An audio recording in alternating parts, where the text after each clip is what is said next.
गायन्त्याः त्रायन्त्याश्च तथा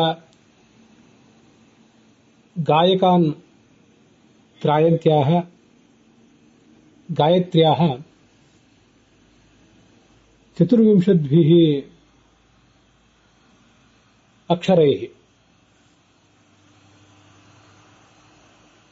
भगवतः केशवादीनि 24 रूपाणि वर्ण्यन्ते इति प्राज्ञाः मन्यन्ते। तानि इमानि व्याख्यानानि शृण्वताम् अस्माकम् अतीते दिवसे तत्शब्दमारभ्य यमिति पर्यन्तम्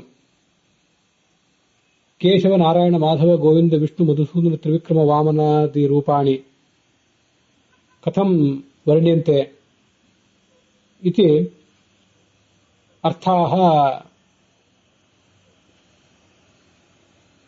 श्रवणविषयाः अभूवन्। अद्य अत्र वर्तते भर् इति शब्दः। श्रीधर इति भगवतः नाम च। ಗಾಯತ್ರಿಯ 24 ಅಕ್ಷರಗಳಿಂದ ಭಗವಂತನ 24 ರೂಪಗಳು ಹೇಗೆ ವರ್ಣಿತ ಅನ್ನೋದನ್ನ ನೋಡುವ ಒಂದು ಪ್ರಸಂಗದಲ್ಲಿ ತತ್ವಯಲ್ಲಿಂದ ಹಿಡಿದು ಎಂ ಅನ್ನುವವರೆಗೆ ಭಗವಂತನ ಕೇಶವ ಮತ್ತು ಅಲ್ಲಿಂದ ಪ್ರಾರಂಭಿಸಿ ವಾಮನ ಅನ್ನುವ ರೂಪಗಳು ಹೇಗೆ ವರ್ಣಿತ ಆಗಿದ್ದು ಅನ್ನೋದನ್ನು ನಾವು ನೋಡಿದ್ದೇವೆ. ಈಗ ನಾವು ನೋಡಬೇಕಾದದ್ದು ಭರ್ ಅನ್ನುವ ಒಂದು ಶಬ್ದ ಮತ್ತು ಅದರಿಂದ ವಾಚ್ಯವಾಗುವಂತಹ ಶ್ರೀಧರ ಅನ್ನುವ ರೂಪ. ಭರ್ ಎಂಬಲ್ಲಿ ರಕಾರ ವ್ಯಂಜನವಾಗಿದೆ, ಸ್ವರ ಇಲ್ಲ.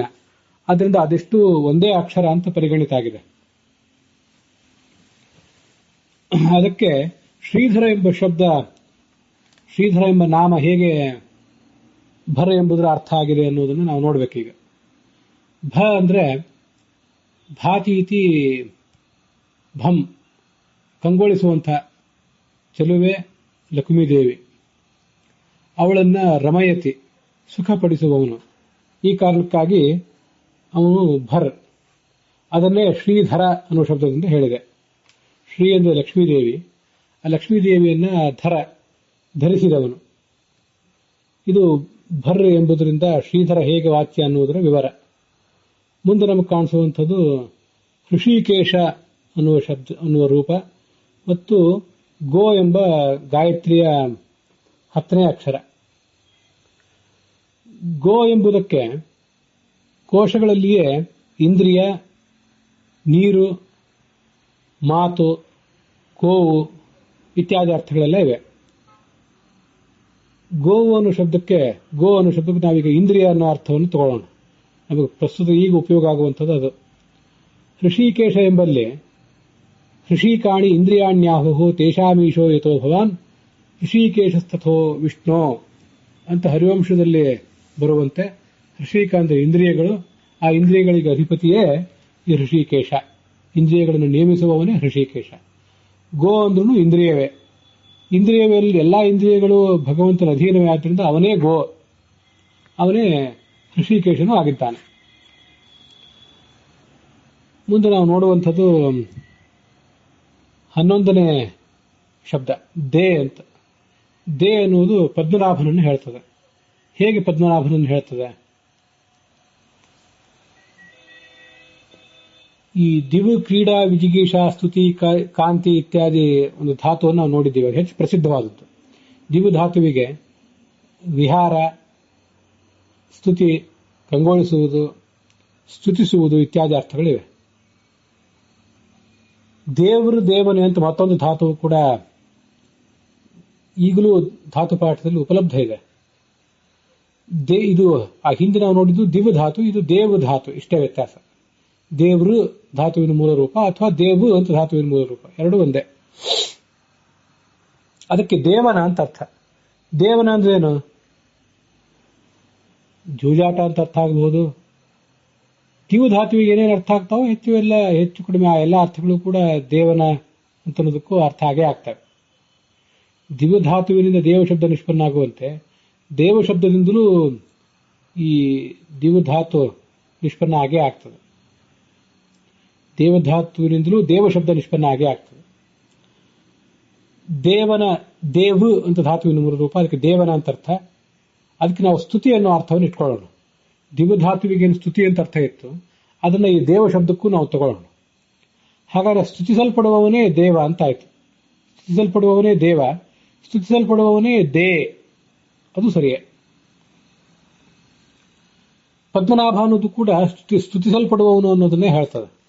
ಪದ್ಮ ಅಂದ್ರೆ ಲಕ್ಷ್ಮೀದೇವಿ, ಪದ್ಮಾ ಲಕ್ಷ್ಮೀದೇವಿ, ಪದ್ಮ ಬ್ರಹ್ಮ ವಾಯುಗಳು. ಅವರಿಂದ ನೀಯತೆ ಭಗವತ್ ಪರವಾಗಿ ವ್ಯಾಖ್ಯಾನಿಸಲ್ಪಡುವಂಥದ್ದು ವೇದ. ಹೀಗೆ ಪದ್ಮನ ಅಂದ್ರೆ ವೇದ. ಆ ವೇದದಿಂದ ಆಭಾತಿ ನಮಗೆ ತಿಳಿದು ಬರುವವನು, ಸ್ತುತ್ಯನಾದವನು. ಅದಕ್ಕಾಗಿ ಆ ಪದ್ಮನಾಭಾನು ಶಬ್ದ ಹೇಗೆ ವೇದಗಳಿಂದ ಸ್ತುತ್ಯ ಅನ್ನೋ ಅರ್ಥವನ್ನು ಹೇಳ್ತದೆ ಅಂತ ಹಿಂದೆ ವಿಷ್ಣು ಸಹಸ್ರನಾಮದಲ್ಲಿ ನೋಡಿದ್ದೇವೆ. ಪದ್ಮನಾಭ ಅನ್ನೋ ಅರ್ಥ ಭಗವಂತ ವೇದದಿಂದ ಸ್ತುತ್ಯ ಅಂತ ಹೇಳುವಂತೆ ದೇವ ಅನ್ನೋ ಶಬ್ದ ಅಥವಾ ದೇ ಅನ್ನೋ ಅಕ್ಷರವು ಕೂಡ ಅದನ್ನೇ ಹೇಳ್ತದೆ. ಮುಂದೆ ವ ಅಂತ, ಇದು 12ನೇ ಅಕ್ಷರ. ದಾಮೋದರ ಅನ್ನೋದನ್ನ ಅದು ಸಂಕೇತಿಸ್ತದೆ. ಅದು ಹೇಗೆ ಅಂದ್ರೆ ವ ಅನ್ನೋ ಧಾತುವಿಗೆ ವಾ ಗತಿ ಗಂಧನಯೋಹ ಅಂತ ಧಾತು ಇದೆ. ವಾ ಅಂದ್ರೆ ಧಾತುವಿನ ಮೂಲ ರೂಪ. ಅದಕ್ಕೆ ಗತಿ ಅಂತಂದ್ರೆ ಹೋಗುವುದು. ಎಲ್ಲ ಗತ್ಯರ್ಥಕವಾದ ಧಾತುಗಳೆಲ್ಲ ಜ್ಞಾನಾರ್ಥಕವಾದವುಗಳು. ಆದ್ರಿಂದ ವಾತಿ ಇತಿ ವಹ. ಇದು ಆ ವ ಅನ್ನೋದರ ವಿವರಣೆ. ದಾಮೋದರ ಅನ್ನೋದಕ್ಕೂ ಕೂಡ ಕೇವಲ ಹೊಟ್ಟೆಗೆ ಹಗ್ಗ ಕಟ್ಟಿಕೊಂಡವನು ಅಂತ ಅಷ್ಟೇ ಅರ್ಥ ಅಲ್ಲ. ಅದನ್ನು ನಾವು ಹಿಂದೆ ನೋಡಿದ್ದೇವೆ. ಮಹಾಭಾರತದ ವರ್ಣನೆಯಲ್ಲಿ ಉದ್ಯೋಗ ಪರ್ವ ಇದ್ದಿರಬೇಕದು. ಅಲ್ಲಿ ದೇವಾನಾಂ ಸ್ವಪ್ರಕಾಶತ್ವ ದಾಮಾತ್ ದಾಮೋದರೋ ವಿಭು. ದಾಮ ಉತ್ ಅರ, ಉತ್ ಅಂದ್ರೆ ಉತ್ಕೃಷ್ಟ, ಅರ ಅಂದ್ರೆ ಜ್ಞಾನ. ಹೀಗೆ ಎಲ್ಲ ದೇವತೆಗಳಲ್ಲಿಯೂ ಹೆಚ್ಚು ಜ್ಞಾನಸ್ವರೂಪನಾದವನು, ಸ್ವಪ್ರಕಾಶ ಜ್ಞಾನ ಸ್ವರೂಪನಾದವನು ಅನ್ನೋ ಅರ್ಥವನ್ನು ದಾಮೋದರ ಶಬ್ದಕ್ಕೆ ಮಹಾಭಾರತನೇ ಹೇಳಿದೆ. ಅದನ್ನೇ ವಾ ಅನ್ನೋದು ಕೂಡ ಹೇಳ್ತದೆ. ವಾ ಗತಿ ಗಂಧನಯೋಹ ಅಂತ ಧಾತು ಇಟ್ಕೊಂಡ್ರು ಹೇಳ್ತದೆ. ಅಥವಾ ವಶ ಕಾಂತವು ಅಂತ ಒಂದು ಧಾತು ಇದೆ. ವಶ ಕಾಂತವು ಅಂದ್ರೆ ಕಾಂತಿ ಅಂದ್ರೆ ಇಚ್ಛಾ ಅಂತ ಹೇಳಿ ಈಗಿನ ಧಾತು ಪಾಠದಲ್ಲಿ ಅರ್ಥ ಹೇಳ್ತಾರೆ. ಹಾಗಾದ್ರೆ ವಶ ಅನ್ನೋ ಧಾತುವಿಗೆ ಇಚ್ಛಾ ಅಂತ ಅರ್ಥ ಆಗಬಹುದು, ಅಲ್ಲಂತಲ್ಲ. ವಶ ಅನ್ನೋ ಧಾತುವಿಗೆ ಕಾಂತಿ ಅಂದ್ರೆ ಇಚ್ಛಾನೇ ಆಗಬೇಕಾಗಿಲ್ಲ. ಕಾಂತಿ ಅಂದ್ರೆ ಜ್ಞಾನದ ಕಾಂತಿ, ಸ್ವಪ್ರಕಾಶವಾದ ಕಾಂತಿ, ಅದನ್ನು ಹೇಳಬಹುದು. ಅದಕ್ಕಾಗಿ ಆತ ದಾಮೋದರ ಹೀಗಾಗಬಹುದು. ವಶ ಕಾಂತವಂತ ಇಟ್ಕೊಂಡ್ರೆ, ವಶ ಹಿಂಸಾಯಾಮ್ ಅಂತ ಇನ್ನೊಂದಿದೆ. ಅದನ್ನು ನಾವು ಸ್ವೀಕರಿಸಿದರೆ ಈ ದಾಮೋದರ ಭಗವಂತ ಆ 2 ಅರ್ಜುನ ವೃಕ್ಷಗಳನ್ನು, ಮತ್ತಿ ಗಿಡಗಳನ್ನ ಭೂಮಿಗೆ ಎಳೆದು ಹಾಕಿದ. ನಮಗಿದ ಕಥೆ ಗೊತ್ತಿದೆ. ಹೀಗೆ ಆ ಮತ್ತಿ ಗಿಡಗಳನ್ನು ನಾಶಪಡಿಸಿ ಆ ಇಬ್ಬರು ಗಂಧರ್ವರಿಗೆ ಅವರ ಮೂಲ ರೂಪವನ್ನ ಕೊಟ್ಟವನು. ಅದಕ್ಕಾಗಿ ಆತ ದಾಮೋದರ ವ ಶಬ್ದದಿಂದ ವಾಚ್ಯನಾಗಿದ್ದಾನೆ. ಮುಂದೆ ನಮ್ಗೆ ಕಾಣಿಸುವಂಥದ್ದು ಸ್ಯ ಅಂತ 13ನೇ ಅಕ್ಷರ. ಅದು ಸಂಕರ್ಷಣ ಅನ್ನೋ ರೂಪಕ್ಕೆ ವಾಚಕ. ಸ್ಯ ಅನ್ನೋ ಧಾತು ನೇರವಾಗಿ ಸ್ಯತಿ, ಅದು ಲಟ್ಲಕಾರ. ಶೋ ಅಂತಕರ್ಮಣಿ ಅಂತ ಮೂಲ ಧಾತು. ಶೋ ಅಂತ ಧಾತುವಿನ ಮೂಲ ರೂಪ. ಷಣ್ಮುಖ ಶಕಾರ, ಮೂರ್ಧನ್ಯ ಶಕಾರ. ಅಂತಕರ್ಮಣಿ ನಾಶ ಮಾಡುವುದು ಅಂತ ಅದಕ್ಕೆ ಅರ್ಥ. ಅದರ ಲಟ್ಲಕಾರ ಸ್ಯತಿ ಅಂತ ಆಗ್ತದೆ. ಸ್ಯತಿ, ಸ್ಯತಃ, ಸ್ಯಂತಿ, ವರ್ತಮಾನ ಕಾಲದ ರೂಪ ಅದು. ಆ ಸ್ಯತಿ ಅನ್ನುವುದು ಭಗವಂತರನ್ನೇ ಹೇಳ್ತದಲ್ಲ. ಧಾತುವಿನ ಮೂಲ ರೂಪವೂ ಭಗವಂತರನ್ನು ಹೇಳ್ತದೆ. ಸ್ಯತಿ ಅನ್ನುವ ಲಕಾರವು ಆ ವರ್ತಮಾನ ಕಾಲದ ಕ್ರಿಯಾಪದನೂ ಭಗವಂತರನ್ನು ಹೇಳ್ತದೆ. ಸ್ಯತಿ ಅನ್ನುವುದು ಹೇಳಿದಂತೆ ಸ್ಯನೂ ಹೇಳೇ ಹೇಳ್ತದೆ. ಸಂಕರ್ಷಣನು ಕೂಡ ನಾಶ ಮಾಡಲಿಕ್ಕಾಗಿರುವ ರೂಪವೇ. ವಾಸುದೇವ, ಸಂಕರ್ಷಣ, ಪ್ರದ್ಯುಮ್ನ, ಅನಿರುದ್ಧಗಳಲ್ಲಿ ಪ್ರದ್ಯುಮ್ನ ಸೃಷ್ಟಿಗಾಗಿ, ಅನಿರುದ್ಧ ಪಾಲನೆಗಾಗಿ, ಸಂಕರ್ಷಣ ನಾಶಕ್ಕಾಗಿ, ಮತ್ತೆ ವಾಸುದೇವ ಮುಕ್ತಿಗಾಗಿ ಇರುವ ರೂಪಗಳು ನಮಗೆ ಗೊತ್ತಿದೆ. ಆದ್ದರಿಂದ ಸ್ಯತಿ ಅಂದ್ರೆ ನಾಶ ಮಾಡುತ್ತಾನೆ. ಶೋ ಅಂತಕರ್ಮಣಿ ಧಾತುವಿನಿಂದ ಹುಟ್ಟಿದ ಕ್ರಿಯಾಪದದ ಮೊದಲ ಅಕ್ಷರ ಅದು. ಸಂಕರ್ಷಣನು ಕೂಡ ನಾಶ ಮಾಡುವಂತವನೇ. ಇದು ಶೋ ಅಂತಕರ್ಮಣಿ ಅನ್ನೋ ಧಾತುವಿನಿಂದ ಸ್ಯತಿ ಅನ್ನೋದನ್ನ ಸ್ವೀಕಾರ ಮಾಡಿದ್ರೆ ಹೀಗರ್ಥ. ಅದಲ್ಲದೆ ಹೋದ್ರೆ ಸ ಅಂದ್ರೆ ಶ್ರೇಷ್ಠ ಅಂತ ಅರ್ಥ. ಯ ಅಂದ್ರೆ ಪ್ರಾಪಣೆ ಅಂತ ಧಾತು. ಯಾಪಯತಿ ಜಗತ್ತನ್ನು ನಾಶಪಡಿಸುತ್ತಾನೆ, ಹೋಗಿಸುತ್ತಾನೆ, ಪ್ರಳಯ ಕಾಲದಲ್ಲಿ ಅದನ್ನು ಇಲ್ಲದಂತೆ ಮಾಡುತ್ತಾನೆ. ಆ ಕಾರಣಕ್ಕಾಗಿ ಶ್ರೇಷ್ಠನಾದವನು ಮತ್ತೆ ಸಾರಭೂತನಾದವನು, ಶ್ರೇಷ್ಠನಾದವನು ಮತ್ತೆ ಸಾರಭೂತನಾದವನಲ್ಲ, ಜಗತ್ತನ್ನ ಇಲ್ಲದಂತೆ ಮಾಡುವವನು. ಆ ಕಾರಣಕ್ಕಾಗಿ ಆ ಭಗವಂತ ಸ್ಯ, ಅವನೇ ಸಂಕರ್ಷಣ. ಮುಂದೆ ನಮ್ಗೆ ಕಾಣಿಸುವಂಥದ್ದು ಧಿ ಅಂತ 14ನೇ ಅಕ್ಷರ. ಅದಕ್ಕೆ ವಾಸುದೇವ ಅನ್ನೋ ರೂಪವೇ ವಾಚ್ಯ. ವಾಸುದೇವ ಅಂದ್ರೆ ವಸುದೇವನ ಮಗ ಅಂತ ಒಂದರ್ಥ. ಇನ್ನೊಂದು ಸತ್ವಂ ವಿಶುದ್ಧಂ ವಸುದೇವ ಸಂಹಿತಂ, ವಿಶುದ್ಧವಾದ ದೋಷರಹಿತವಾದ ಸತ್ವ ನಮ್ಮ ಮನಸ್ಸೇ ವಸುದೇವ ಅಂತ ಕರೆಸ್ಕೊಂಡಿದೆ ಭಾಗವತ ಹೇಳುವಂತೆ. ಆ ಶುದ್ಧವಾದ ಮನಸ್ಸಿನಲ್ಲಿ ವ್ಯಕ್ತನಾಗುವವನೇ ವಾಸುದೇವ. ಧಿ ಎನ್ನುವುದು ಕೂಡ ಅದನ್ನೇ ಹೇಳ್ತದೆ. ಯಾಕಂದ್ರೆ ಧ್ಯೈ ಚಿಂತಾಯಾಮ್, ಧಿ ಅಂದ್ರೆ ಜ್ಞಾನ, ಧಿ ಅಂದ್ರೆ ಬುದ್ಧಿ. ಶುದ್ಧವಾದ ತತ್ವಜ್ಞಾನಕ್ಕೆ ವಿಷಯನಾಗುವವನು ಭಗವಂತ. ಆದ್ದರಿಂದ ಅವನನ್ನು ಧಿ ಅಂತ ಹೇಳ್ತಾರೆ. ಧ್ಯೈ ಚಿಂತಾಯಾಮ್ ಅಂತ ಧಾತುವಿನ, ಧ್ಯೈ ಅಂತ ಧಾತುವಿನ ಮೂಲ ರೂಪ, ಚಿಂತಾ ಅಂದ್ರೆ ಅನುಸಂಧಾನ ಅಂತ ಅದರ ಅರ್ಥ. ಅದನ್ನೇ ವಾಸುದೇವ ಅನ್ನೋ ಶಬ್ದವು ಕೂಡ ಶುದ್ಧವಾದ ಮನಸ್ಸು ವಸುದೇವ, ಅದರಲ್ಲಿ ವ್ಯಕ್ತನಾಗುವವನೇ ವಾಸುದೇವ. ಹೀಗೆ ಅವೆರಡಕ್ಕೂ ಸಂಬಂಧ. ಮುಂದೆ ಕಾಣಿಸುವಂಥದ್ದು 15ನೇ ಶಬ್ದ ಅಕ್ಷರ ಮ ಅಂತೇಳಿ. ಅದರಿಂದ ವರ್ಣಿತವಾದ ರೂಪ ಪ್ರದ್ಯುಮ್ನ ಅಂತೇಳಿ. ಪ್ರದ್ಯುಮ್ನ ರೂಪ ನಮಗೆ ಗೊತ್ತಿರುವಂತೆ ಜಗತ್ತನ್ನು ಸೃಷ್ಟಿಸುವಂಥದ್ದು. ಮ ಅಂದ್ರೂ ಕೂಡ ಮಾತಿ, ಮಾಂಗ್ ಮಾನೆ ಅಂತ ಧಾತು ಇದೆ. ಆ ಮಾಂಗ್ ಮಾನೆ ಧಾತುವಿಗೆ ಕೇವಲ ತಿಳಿಯುವುದು ಅಂತ ಅರ್ಥ ಅಲ್ಲ.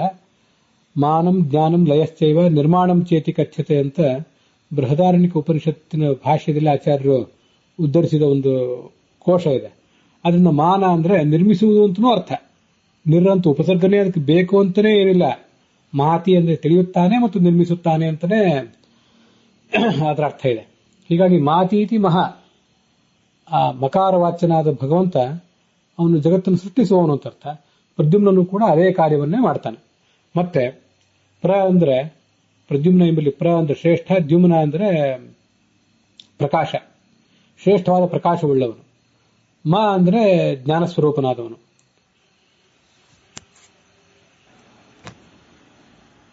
ತಥಾ ಮಿತಂ ಸರ್ವವೇದೈಹಿ ಮಕಾರೇಣ ಉಚ್ಯತೆ ಅಂತ ಛಾಂದೋಗ್ಯ ಉಪನಿಷತ್ನಲ್ಲಿದೆ. ಅಕಾರ ಉಕಾರ ಮಕಾರಗಳ ಅರ್ಥವನ್ನು ಹೇಳುವಾಗ ಅಕಾರದಿಂದ ಅಧಿಕ, ಉಕಾರದಿಂದ ಉಚ್ಚ. ತಥಾ ಮಿತಂ ಸರ್ವವೇದೈಹಿ ಮಕಾರೇಣ ಅಭಿಧೀಯತೆ. ಮ ಅಂದ್ರೆ ಎಲ್ಲ ವೇದಗಳಿಂದಲೂ ತಿಳಿಯಲ್ಪಟ್ಟವನು ಅಂತ ಅರ್ಥ. ಪ್ರದ್ಯುಮ್ನ ಶ್ರೇಷ್ಠವಾದ ವೇದಜನ್ಯವಾದ ಜ್ಞಾನಕ್ಕೆ, ದ್ಯುಮ್ನ ಅಂದ್ರೆ ಜ್ಞಾನವೆಂಬ ಬೆಳಕಿಗೆ ವಿಷಯ ಅಂತ ಅರ್ಥ. ಇದು ಆ ಮ ಎಂಬ ಶಬ್ದಕ್ಕೆ ಮತ್ತೆ ಪ್ರದ್ಯುಮ್ನ ಅನ್ನುವ ನಾಮಕ್ಕಿರುವಂತಹ ಸಂಬಂಧ. ಕೊನೆಯದಾಗಿ 16ನೇ